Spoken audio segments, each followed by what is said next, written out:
13 billion साल पुराना हमारा यूनिवर्स अजूबों से भरा हुआ है। यूनिवर्स हैरान करता है, रोमांच भरता है। ये हमें इसके बारे में सवाल करने पर मजबूर कर देता है। लेकिन हम यूनिवर्स को कितना देख पाते हैं?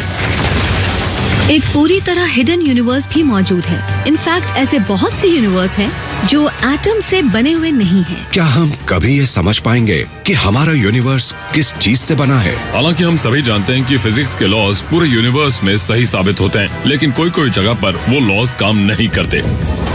हो सकता है हमारे दिमाग इतने काबिल न हो इस तरह के गहरे सवालों के जवाब ढूंढने के लिए। ये भी एक वजह हो सकती है। आज इन स्पेस सीक्रेट्स से पर्दा उठाने के लिए नई टेक्नोलॉजी तैयार की जा रही है। इस ब्रांड न्यू टूल को यूज करने को लेकर हम बहुत एक्साइटेड हैं। ये हमें नेचर से मिला है, कॉस्मोस से। साइंटिस्ट्स उस इनविजिबल मैटर के पीछे हैं जो इन गैलेक्सीज को साथ में बांधे रखता है और इन्वेस्टिगेट कर रहे हैं कि जिस यूनिवर्स में हम रहते हैं, क्या ये किसी दूसरे यूनिवर्स के मटेरियल से बना है?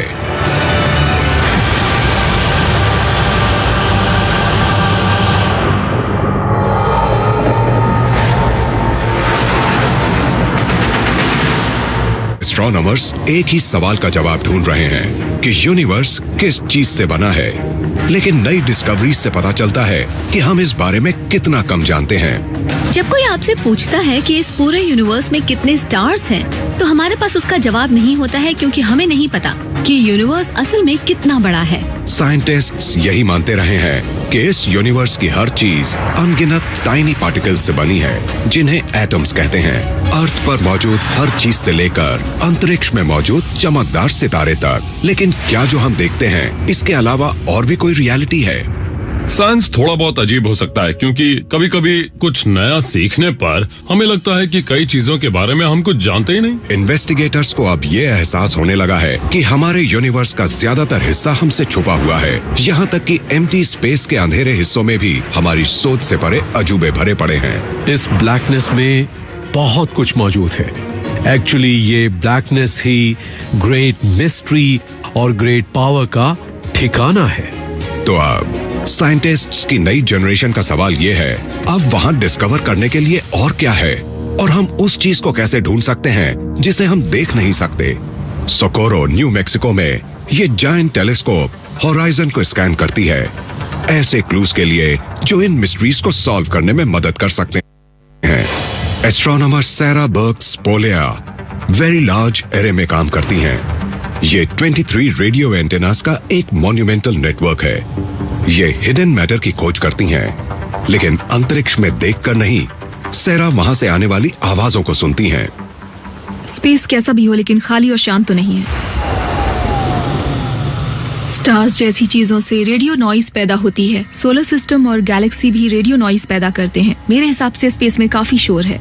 सैरा इन्वेस्टिगेट कर रही हैं कि क्या स्पेस में जो कुछ दिखाई देता है उसके अलावा और कुछ भी है। हम अंदाजा भी नहीं लगा सकते कि हमारे यूनिवर्स में कितना मैटर भरा है। अर्थ जैसे रॉकी प्लैनेट्स से लेकर जुपिटर जैसे गैस जायंट्स तक हमारे अपने सोलर सिस्टम में 200 बिलियन स्टार्स इस मिल्की वे में बिखरे पड़े हैं। और हमारी गैलेक्सी 2 ट्रिलियन गैलेक्सीज में से एक है। दुनिया भर के बीचेस पर मौजूद सैंड के ग्रेन से ज्यादा स्टार्स हमारे यूनिवर्स में मौजूद हैं। लेकिन क्या जो कुछ भी हमें नजर आता है वो इस यूनिवर्स का सिर्फ एक छोटा सा हिस्सा है? अगर हम सारा विजिबल मैटर निकाल दें, तो क्या यहां मौजूद डार्क मैटर इस जगह को भर देगा? वेरी लार्ज एरे गैलेक्सीज के बीच के स्पेस को एक्सप्लोर कर सकती है। इसे लगातार मेंटेन किया जाता है और इसकी जगह बदलती है। सैरा एक बड़ी सी डिश पर चढ़ गई हैं। इनमें से हर एक पावरफुल रेडियो एंटेना है। तो ये VLA स्टार्स को सीधे सीधे नहीं देखती, बल्कि ये स्टार्स गैलेक्सीज और ब्लैक होल से मिलने वाले रेडियो एमिशंस को रिसीव करती है, जिसका मतलब ये है कि कोई ट्रू ऑप्टिकल इमेज नहीं है जैसी हम आमतौर पर देखते हैं, बल्कि ये स्पेस की रेडियो इमेजेस हैं। इंजीनियर्स रेलवे ट्रैक्स की मदद से इन डिशेस को अलग अलग पोजीशंस पर ले जाते हैं, जिससे ये अरे 35 किलोमीटर से भी ज्यादा एरिया में फैल जाती हैं। आज सैरा इस एक्सटेंडेड लेआउट की मदद से एक रेयर टाइप के रेडियो सिग्नल को खोज रही हैं, जो डीप स्पेस को समझने में मदद कर सकता है। अरे का ये लार्जर कॉन्फ़िगरेशन ऐसा ही है जैसे कोई जाइगेंटिक कैमरा लेंस हो, जिससे हमें स्पेस में मौजूद चीजें बहुत ही बेटर रेजोल्यूशन में देखने को मिलती हैं। सैरा जिस सिग्नल की तलाश में है उसे फास्ट रेडियो बर्स्ट कहते हैं। ये कुछ ही मिलीसेकंड्स के लिए रहते हैं और अचानक कहीं से भी मिलने लगते हैं। पहला फास्ट रेडियो बर्स्ट हमें तब मिला था जब हम स्पेस में रैंडम सर्वेस कर रहे थे। हम अभी तक ये नहीं जानते ये कहां से आते हैं और ये कैसे बनते हैं। एक थ्योरी ये भी है कि फास्ट रेडियो बर्स्ट दूर दराज की गैलेक्सी में मौजूद डेड स्टार के कॉर्प्स से आते हैं, जिनके अंदर उनकी कोर में अब भी एक मैग्नेटिक फील्ड होता है जो अर्थ से हजारों लाखों करोड़ों गुना ज्यादा होता है। इसे मैग्नेटार कहते हैं। मैग्नेटिक फील्ड में होने वाले ट्विस्ट्स ट्रस्ट को क्रैक कर देते हैं, जिससे हर कुछ डेकेड्स के बाद कैटास्ट्रोफिक स्टार क्वेक की शुरुआत होती है, जिसमें अरबों खरबों एटॉमिक बॉम्ब्स की एनर्जी कुछ मिलीसेकंड्स में रिलीज हो जाती है। ये एक फास्ट रेडियो बर्स्ट हो सकता है। कंट्रोल रूम के अंदर सैरा इन ब्रीफ लेकिन पावरफुल सिग्नल्स की मदद से डार्कनेस को समझने की उम्मीद कर रही हैं। अर्थ तक पहुंचने में इनके साथ क्या होता है, सारा सीक्रेट इसी बात में छुपा है। नॉर्मली आप इन फास्ट रेडियो बर्स्ट को नहीं सुन सकते क्योंकि ये जिस फ्रीक्वेंसी पर होते हैं वो हमारे सुनने की फ्रीक्वेंसी से लगभग 10 गुना ज्यादा होती है। इस फ्रीक्वेंसी को इंसानों की सुनने की रेंज तक स्ट्रेच करें तो ये कुछ ऐसी सुनाई देंगी। आपने अभी ये जो सुना है ये हमारे टेलीस्कोप तक आने वाले फास्ट रेडियो बर्स्ट का साउंड था। हमें हर रेडियो बर्स्ट की आवाज विसल जैसी ही सुनाई देती है, लेकिन ये ओरिजिनल सिग्नल का स्ट्रेच्ड आउट वर्जन है। मैग्नेटार से निकलने वाली कुछ रेडियो वेव्स डिस्पर्स्ड हो जाती हैं और देर से आती हैं। अगर हम इसे पॉइंट ऑफ ओरिजिन से सुन पाएं तो हमें सिर्फ एक ब्लिप या बूप सुनाई देगी। इसकी सभी फ्रीक्वेंसीज को एक साथ सुन पाएं तो इसे ऐसा ही होना चाहिए। सैरा को लगता है अर्थ तक पहुंचने में फास्ट रेडियो बर्स्ट को किसी चीज के अंदर से गुजरना पड़ता है। ये एक अच्छा सिग्नल था, आप इसे सुन सकते हैं। और ये बर्स्ट बहुत ही दूर से आया था। इसे बहुत सारे मटेरियल से गुजरना पड़ता है, इसीलिए इसका साउंड बिखर जाता है। लेकिन ये शैडोई मटेरियल है क्या जो रेडियो बर्स्ट को धीमा कर देता है? इन रेडियो बीम्स से पता चलता है कि इंटरगैलेक्टिक स्पेस प्लाज्मा के बड़े बड़े क्लाउड से भरा हुआ है। ये एक तरह की गैस है, बहुत गर्म और डिफ्यूज। नॉर्मली इसे देख पाना इम्पॉसिबल है। साइंटिस्ट्स इस प्लाज्मा को इंटरगैलेक्टिक मीडियम कहते हैं। सैरा फ्यूचर फास्ट रेडियो बर्स्ट्स को सोनार की तरह यूज करने का प्लान बना रही हैं, जिससे इन प्लाज्मा क्लाउड्स का साइज और ये स्पेस में कैसे चलते हैं इसका पता चल पाएगा। ये पता चल जाए कि किस गैलेक्सी से फास्ट रेडियो बर्स्ट आ रहा है तो इंटरगैलेक्टिक मीडियम के बारे में बहुत जानकारी मिल सकती है। ये एक तरह से यूनिवर्स की पहेली सुलझाने जैसा ही है, यहाँ से एक डिस्टेंट गैलेक्सी तक। जब मैं इंटरगैलेक्टिक मीडियम के बारे में सोचती हूँ तो मुझे ये डस्ट की तरह ही लगता है। जब इसे हवा में छोड़ा जाता है तो ये टर्बुलेंट मीडियम की तरह हमेशा चलता रहता है। प्लाज्मा की एग्जिस्टेंस से पता चलता है कि एम्प्टी स्पेस जैसा कुछ नहीं है, हर जगह मैटर मौजूद है। स्पेस वर्ड का मतलब होता है ऐसी चीज जो खाली हो, लेकिन असल में स्टार्स के बीच स्पेस मटेरियल से भरा पड़ा है, लेकिन ये बहुत ज्यादा डिफ्यूज है। मैं अगर उस गैस को 1 स्क्वायर मीटर तक भरूं और उसमें अपना हाथ डालूं तो मुझे किसी तरह का टेम्परेचर फील नहीं होगा, क्योंकि उसमें एटम्स बहुत कम होते हैं। प्लाज्मा एक गैस है जिसे इतना हीट किया जाता है कि इलेक्ट्रॉन्स एटम से अलग हो जाते हैं, तो आपको एक मिक्स मिलता है जिसमें सारे पार्टिकल्स होते हैं जिनमें इलेक्ट्रिक चार्ज होता है, और हम उसे 4 स्टेट ऑफ मैटर कहते हैं, मतलब solid, liquid, gas, plasma. Plasma एक टूटे हुए एटम का एक लूज क्लाउड है। अर्थ पर इसकी मदद से फेमस नॉर्दर्न लाइट्स बनती हैं। लेकिन इस यूनिवर्स का कितना हिस्सा ऑर्डिनरी पार्टिकल्स से बना है? अगर मैं आपको कहूँ कि जो कुछ भी हम देखते हैं, ये सभी स्टार्स, ये सभी गैलेक्सीज, ये सिर्फ स्पेस का एक छोटा सा हिस्सा है। ये भी हो सकता है कि इसमें 4 या 5 गुना ज्यादा मटेरियल बिल्कुल अलग तरह के फॉर्म में है। ये उन एटम से नहीं बना है जिनसे हम बने हैं। असल में हम उस चीज से नहीं बने हैं जिससे यूनिवर्स बना है। तो वो क्या चीज है जिससे ये यूनिवर्स बना है? इन्वेस्टिगेटर्स को एक ऐसे इनविजिबल मैटर की तलाश है जिसे डार्क मैटर कहते हैं। हम उस चीज से नहीं बने हैं जिससे यूनिवर्स बना है। तो वो क्या चीज है जिससे ये यूनिवर्स बना है? इन्वेस्टिगेटर्स को एक ऐसे इनविजिबल मैटर की तलाश है जिसे डार्क मैटर कहते हैं।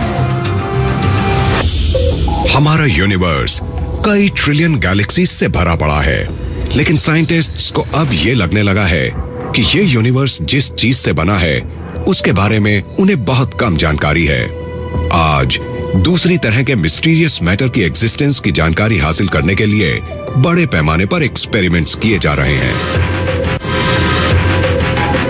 जो भी चीजें हमारे लिए मायने रखती हैं, हम उसे मैटर कहते हैं। जो हमारे काम की होती हैं, जिस पर हम खड़े होते हैं, जिस पर हम बैठते हैं, जो हम खुद हैं। पर इसके अलावा कुछ और भी चीजें हैं जो नॉर्मल मैटर से अलग हैं, पर हमें उसके बारे में पता नहीं। ये स्ट्रेंज सब्सटेंस न सिर्फ इंसानी आंखों के लिए इनविजिबल है, बल्कि ये इंसानी समझ से भी बाहर है। एक पूरा का पूरा यूनिवर्स हमारी नजरों से छुपा हुआ है। ये एटम से नहीं बना है, तो ना हम उसे छू सकते हैं, ना स्मेल कर सकते हैं, ना टेस्ट कर सकते हैं। ये एक हैरान करने वाली खोज है। तो हम जिस स्टफ को जानते हैं, जिससे लाइट भी निकलती है, एटम्स, यही वो चीज है जिससे हम और स्टार्स बने हैं। लेकिन ये यूनिवर्स की मास एनर्जी का सिर्फ 4 या 5% ही है, लगभग इतना ही। ये एक बहुत बड़ी मिस्ट्री है। तो हमें ऐसा क्यों लगता है कि हिडन यूनिवर्स मौजूद हैं? इंग्लिश कंट्रीसाइड में इन्वेस्टिगेटर्स की एक टीम ये जानती है इन्हें कैसे ढूंढना है। Professor mark cropper Malad space science laboratory में काम करते हैं। इस ग्रैंड विक्टोरियन कंट्री हाउस में एक एक्स्ट्राऑर्डिनरी सीक्रेट छुपा हुआ है। ये बाहर से ऐसी नहीं दिखती, लेकिन इस बिल्डिंग के अंदर हम साइंस के कुछ मोस्ट फंडामेंटल क्वेश्चंस को सुलझाने की कोशिश कर रहे हैं। इस एंटीक फसाड के अंदर रूम्स की भूल भुलैया है। ये यूरोप के मोस्ट एम्बिशियस स्पेस मिशंस का घर है। लेकिन अंदर जाने से पहले मार्क को एक प्रोटेक्टिव इक्विपमेंट पहनना होगा। ये स्टैटिक इलेक्ट्रिसिटी के बिल्डअप से बचाता है। ये इंसानों को कोई नुकसान नहीं पहुंचाती, लेकिन इलेक्ट्रॉनिक्स के लिए बहुत खतरनाक होती है। अच्छा, ये बताओ, ये पूरा हो गया? हाँ, ये पूरा हो गया है। वाह, गुड जॉब, फैंटास्टिक। मार्क और उनकी टीम दुनिया के सबसे सेंसिटिव कैमरास में से एक को बनाकर उसे टेस्ट कर रहे हैं। इसमें 36 इमेज सेंसर्स लगे होंगे, जिन्हें CCDs कहते हैं। ये उन डिवाइसेस जैसा ही है जैसा कि किसी फोन में होता है या फिर किसी डिजिटल कैमरा में, बस ये उनसे बड़ा और साइंटिफिक ग्रेड का है। ये कैमरा यूरोप की नई स्पेस टेलीस्कोप के लिए बनाया गया है। इस प्रोजेक्ट की लागत 1 बिलियन यूरो है।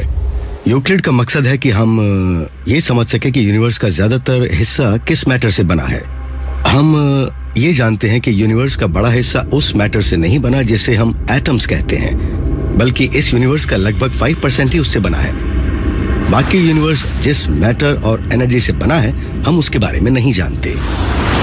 इस हिडन यूनिवर्स को देखा नहीं जा सकता, लेकिन मार्क जैसे साइंटिस्ट्स का मानना है ये मौजूद है। इसके कुछ हिस्से हैरान करने वाले निशान छोड़ते हैं। गैलेक्सी की ग्रेविटी इतनी स्ट्रांग होती है कि ये लाइट को बेंड कर सकती है, जिससे एक शिमरिंग हेलो बनता है, जिसे आइंस्टाइन रिंग कहते हैं। ये सर्कल इसके पीछे मौजूद डिस्टेंट गैलेक्सी के स्टार्स की इमेज को तोड़ मरोड़ देता है। लेकिन इसमें एक मिस्ट्री है। ये एक आइंस्टाइन रिंग है।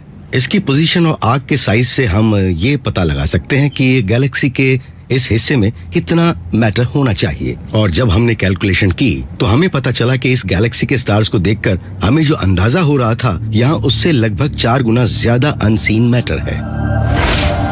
जाहिर है इस गैलेक्सी में उतना ऑर्डिनरी मैटर नहीं है जो लाइट को इतना बेंड कर सके। इस दूसरी पिक्चर से ये और भी साफ हो जाता है। जहाँ ये ब्लू गैलेक्सी है, यहाँ पर कम रोशनी वाला धुंधला ऑब्जेक्ट है, इसके बावजूद यहाँ ग्रेविटेशनल लेंसिंग दिख रही है। तो यहाँ क्या हो रहा है? इस आइंस्टाइन रिंग में ज्यादातर डिस्टॉर्शन की वजह है ऐसे एक्स्ट्रा मैटर का होना जिसमें हम देख नहीं सकते। इस मिस्टीरियस सब्सटेंस को डार्क मैटर कहा जाता है और यही गैलेक्सी को घेरे हुए है। इस इनविजिबल क्लाउड की वजह से ही लाइट की एक्सट्रीम वॉर्पिंग हो रही है। ये वो एविडेंस है जिससे साबित होता है कि डार्क मैटर जैसी चीज मौजूद है। हम नहीं जानते कि ये मैटर क्या है। ये उन ऑर्डिनरी एटम्स से नहीं बनता जिनसे स्टार्स बने हैं या आप या मैं बना हूँ। ये किसी और चीज से ही बनता है, इसलिए इसे टेम्परेरीली डार्क मैटर के नाम से जानते हैं। यूक्लिड ज्यादा से ज्यादा आइंस्टाइन रिंग्स तलाश करने की कोशिश करेगा, लेकिन टीम का पहला चैलेंज है एक ऐसा फ्लॉलेस कैमरा बनाना जो इतना शार्प हो कि हल्के से हल्के डिस्टॉर्शंस को भी डिटेक्ट कर सके। अर्थ पर मौजूद डस्ट का एक सिंगल स्पेक भी इन सेंसर्स को हमेशा के लिए बर्बाद कर सकता है। क्या तुम्हें इसे फोकस करने में मुश्किल होती है? कोई खास नहीं, हमने इसमें कुछ एडजस्टमेंट्स किए हैं। मार्क की कलीग मैग्डलेना हर सेंसर को उसकी पेस पर चेक करने वाली हैं। वो एक टेस्ट चेंबर को लिक्विड नाइट्रोजन से भर देती हैं और टेम्परेचर -128 डिग्री सेल्सियस पर पहुंच जाता है। यहाँ तक कि पाइप भी फ्रीज हो जाते हैं। टीम जानना चाहती है कि हर इंडिविजुअल सेंसर स्पेस में कैसा परफॉर्म करेगा। मार्क ये मेजर करना चाहते हैं कि कोई गैलेक्सी लाइट को कितना बेंड करती है, जिससे ये कैलकुलेट करना आसान हो जाएगा कि एग्जैक्टली कितना एक्स्ट्रा मैटर और एनर्जी यूनिवर्स में मौजूद है। यूनिवर्स का बड़ा हिस्सा किस चीज से बना है ये समझना एक बड़ी खोज होगी। इसके बारे में हम बहुत कम जानते हैं। मुझे यकीन है कि फिजिक्स को फंडामेंटल लेवल पर बदलने में यूक्लिड का सबसे बड़ा हाथ हो सकता है।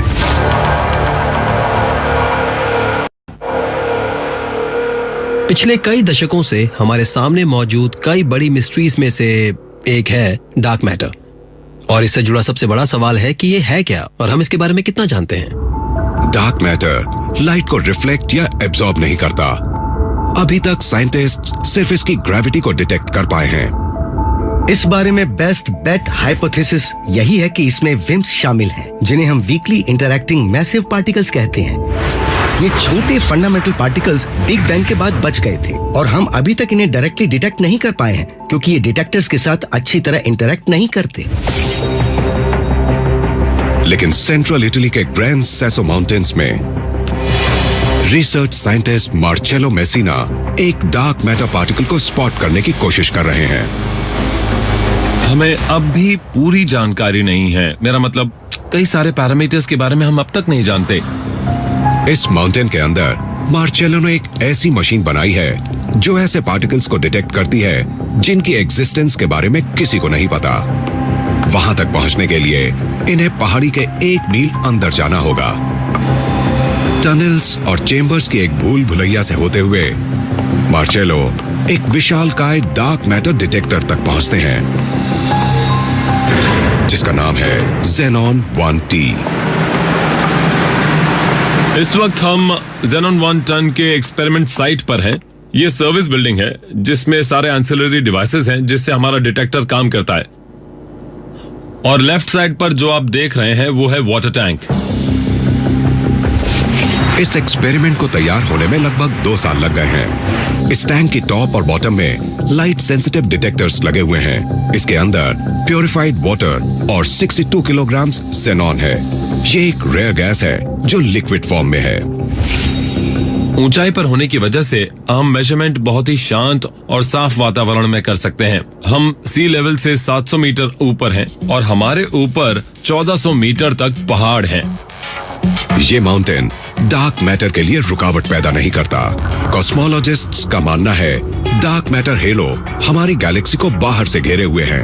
ये दिखाई न देने वाले बड़े से सुरक्षा कवच जैसा ही है, लेकिन अंदर इसमें जबरदस्त स्ट्रीम्स होती हैं।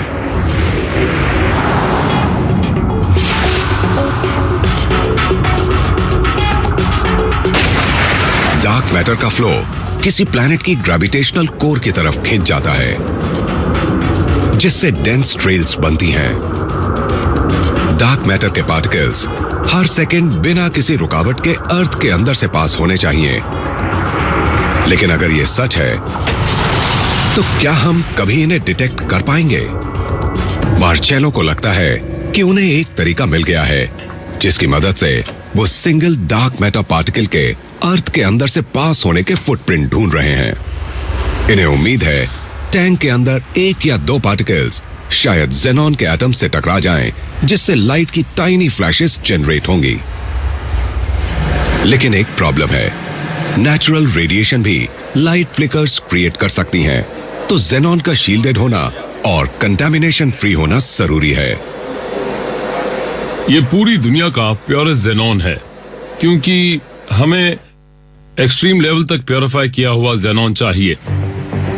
लेकिन कंटेनर के किनारे भी प्योर जेनॉन से इंटरैक्ट कर सकते हैं। तो टीम फ्लैशेस को सिर्फ इस लिक्विड गैस के सेंटर में देखने की कोशिश करेगी।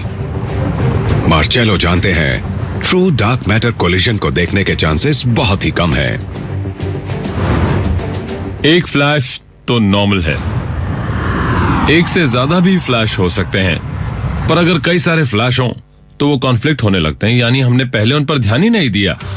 साइंटिस्ट्स डार्क मैटर को जितना ज्यादा करीब से जानने की कोशिश करते हैं, उन्हें उतना ही एहसास हो जाता है कि वो इस यूनिवर्स के स्ट्रक्चर के बारे में कितना कम जानते हैं। मुझे ये स्टोरी पसंद है जिसमें पता चलता है कि हम ह्यूमंस इस यूनिवर्स का छोटा सा हिस्सा हैं। इनफैक्ट हम ये कैसे मान लें, हमारे सेंसेस, हमारी नजर, टच और स्मेल हमें वो सब बताती है जो हो रहा होता है। हम इवॉल्व ही रेगुलर मैटर से इंटरैक्ट करने के लिए हुए हैं, वो चीजें जो एटम से बनी हैं। लेकिन यहाँ डार्क मैटर भी है मेरे हाथों के बीच, लेकिन मैं उसे सेंस नहीं कर सकती। लेकिन डार्क मैटर और हमारा मैटर, इन दोनों में एक चीज कॉमन है, ग्रेविटी। डार्क मैटर की सबसे बड़ी खासियत जिसकी वजह से हमें उसके होने का पता चलता है, वो है इसका बेहद स्ट्रॉन्ग ग्रेविटेशनल सिग्नेचर। तो क्या ग्रेविटी यूनिवर्स में डार्क मैटर के रोल को एक्सप्लेन कर सकती है? जिस यूनिवर्स में आज हम रहते हैं उसे डिजाइन किया और बनाया था डार्क मैटर ने, और डार्क मैटर पर पूरा इन्फ्लुएंस था ग्रेविटी का। साइंटिस्ट्स ये पता लगाने की कोशिश कर रहे हैं कि क्या डार्क मैटर ने ही हमारे कॉस्मोस को तैयार किया है, और इसके लिए ये जानना जरूरी है कि इसके बिना यूनिवर्स कैसा होता।